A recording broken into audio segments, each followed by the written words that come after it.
The inspiration is I grew up in a family where we used to do farming, and it was basically cattle. We would do cattle and zero grazing. But however, I remember as we were growing, I was in I was so innovative even when I was so young.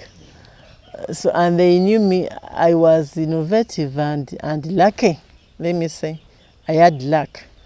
So there is a time I remember I bought a piglet. Somebody had pigs, and I had my money. I bought a piglet. So when I bought that piglet, it grew into a very big female, and then it gave piglets, and they were so nice. So people would fight for my piglets, and that piglet, the mother by then was sold close to $1 million, and it was a surprise to buy a pig by then at that price. It was a surprise that even almost the entire village had to come. They wonder how could a pig be sold at this much and what and what. So I was inspired to be a farmer by my upbringing, one. Secondly, because this is my profession. For me, I usually want to tell some people, I usually want to tell farmers and people out there that do this from the practical point of view. Because if I do it and tell you do it, I know it's going to work for you. I don't want somebody to say, this technical person told us to do this, but we tried it, it didn't work.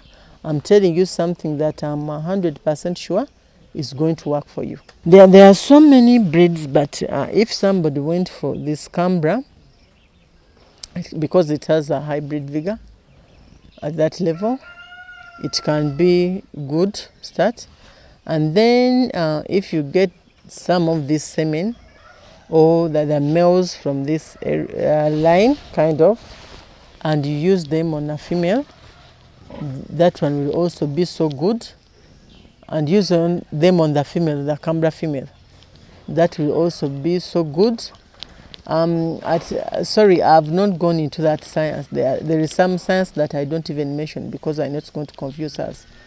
So that's why I tend at times to leave it at that level. But you can do those breeds, and as long as you've organized your farm, even the farm layout is very, very important. As we move around, I think you've seen it, the way the organization of the farm is very, very important also. So I call upon farmers out there that if you're interested in being trained, you can get us on, if you're interested in being trained, you can get us on 0772 476854. Or you can get us on 0704 93 66 42. So this is Kasanje Practical and Demonstration Farm, and there is a lot by the way to learn. We can train you to be a technical person of your farm. We train you theoretically and practically. So you can just raise that number, and then you can get that training, and we can also sell you breeding stock or stock that you might want to use to raise. And we usually even give advice. If I want to get from my piggery to do this, I usually give you advice on which venture, which line you can take, but still under piggery, and you make money, and you become rich. It's important to rich people become many, not only one. Now that's too much. It's management, because that piglet is made when it is still in the mother's womb. It's very lengthy, quality offspring. How she will be produced with a very good quality, with a very good size. How you manage her when she's young, how you raise her to the level of guilt, eh? And when she becomes a guilt, she becomes sexually mature at 6 months. Don't give her, wait until she's 7 or 8. You know, it's very broad. Those are some of the trainings that we offer in detail. It's very broad. But the piglets begin eating at day 7. You introduce some feed for them in their crib, and then the quality of feed should be good, maybe probably a crib feed.